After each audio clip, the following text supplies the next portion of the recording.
हा साजरा करण्याचा योग या ठिकाणी आज आला ही तर संत गजानन महाराजांची मी कृपा समजतो। गेल्या 2-4 महिने आधीच्या आजारातून नरभाऊ बाहेर येतील का नाही अशा अवस्थेमध्ये असताना अतिशय प्रतिकूल परिस्थितीने कठीण प्रसंग त्या ठिकाणी होता। प्रत्येक माणसाला एकमेकाला भेटल्यानंतर असं वाटायचं की आता काय होतं, परंतु खऱ्या अर्थाने नरभाऊची पुण्याई कर्मधर्म खरा साहेब त्या ठिकाणी कामात आले आणि आज नरभाऊ तुमच्या आमच्यामध्ये या ठिकाणी आहेत। अत्यंत खराब परिस्थिती त्यावेळेस झाली आणि आजार म्हणजे काही असं कळलं नाही। पाहता पाहता बुलढाण्यात आले, 2 दिवस तिथे थांबले आणि बुलढाण्यात अचानक त्यांना संभाजीनगरला न्यावं लागलं।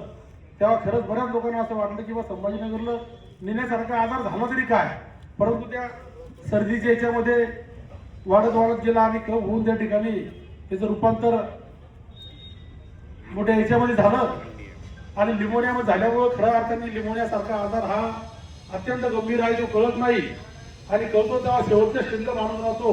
परंतु नरभाऊ आज त्या मोठ्या प्रसंगातून बाहेर आले आणि वक्त्यांनी या ठिकाणी डॉक्टर शिंदे साहेबांनी, दुर्पदभाऊ सावळेंनी यांनी सगळ्यांनी त्यांना शुभेच्छा दिल्या।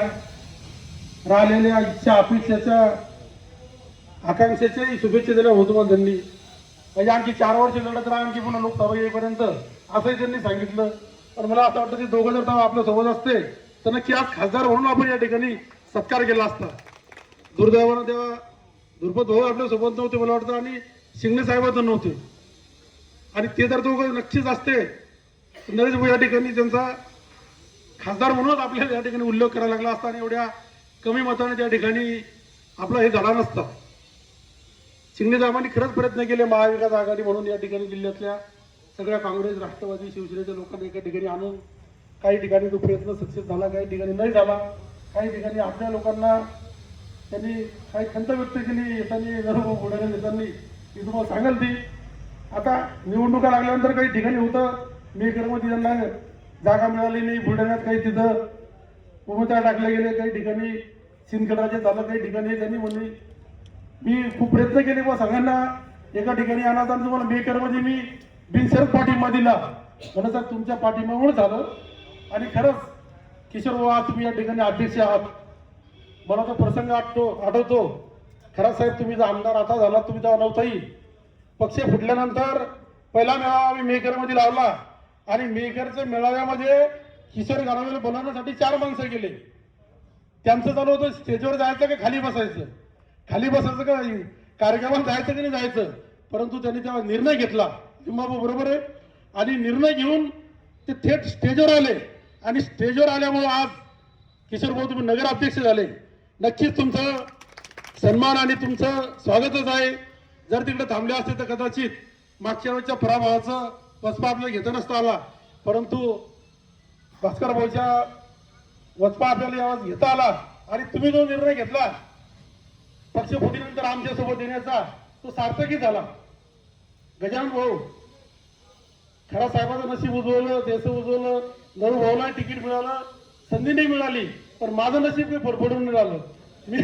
मी सातत्यानं संघर्ष करून राहिलो, मी थांबलो, उभं केलं, सगळ्यांना आणून राहिलो, सगळ्यांना संध्या देऊन राहिलो, सगळ्यांना तिकीटे मिळतात, सगळे लढून राहिलेत।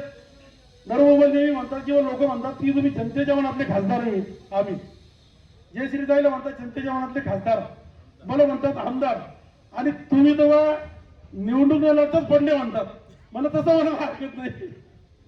शेवटी नरेश भाऊ नशिबात जे असतं ते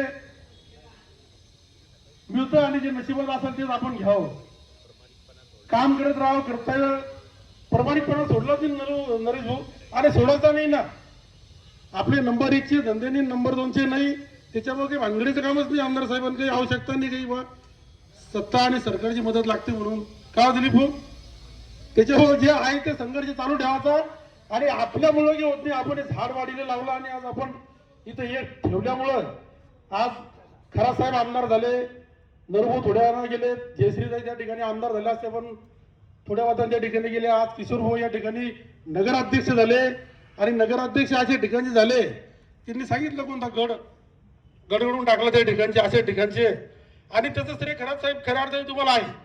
तुम्ही त्या ठिकाणी नक्की मेहनत घेतली आणि तुमच्या मेहनतीने यश त्या ठिकाणी आलं. परंतु काही ठिकाणी थोड्याफार मताने आपले काही नगरसेवक पडले, काही ठिकाणी यश अपयश आलं, परंतु लढले, हे महत्वाचं आहे. अशा प्रतिकूल परिस्थितीमध्ये सुद्धा आपले लोक त्या ठिकाणी महाविकास आघाडीचे निरज भाऊ राष्ट्रवादीवर असो, काँग्रेसवर असो किंवा आपले उभाटावर मशिलीवर असो, हे लोक लढून आले. एवढ्या मोठ्या सत्ताधाऱ्या लोकांच्या विरोधात लढणं एवढं सोपं नाही. अलीकडच्या काळातल्या निवडणुका कशा झाल्या, शिंदे साहेबांनी सांगितलं की या लोकांना जर कधी विचारलं की तुम्ही कसे निवडून आलेत, कसे लढलेत, कसे तुमच्यावर झाले, तर त्यांना 2-2 घंटे सांगावं लागतील.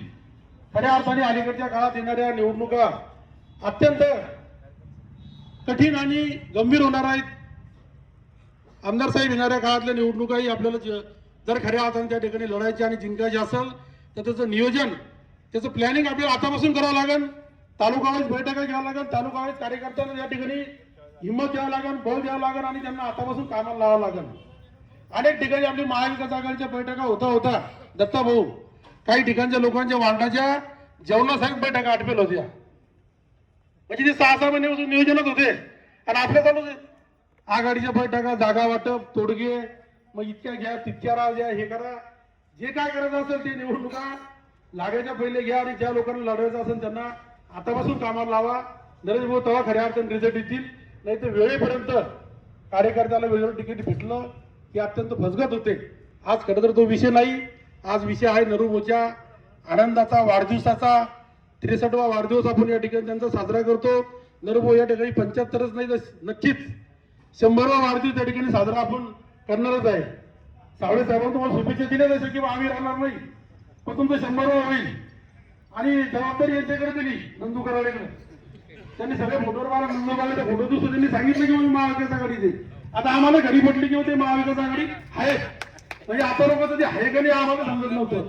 पण मी त्यांना म्हणलं मागे फोटो आहेत, पण नंतू विसरला असेल बाकीचे जे फोटो टाकायचा.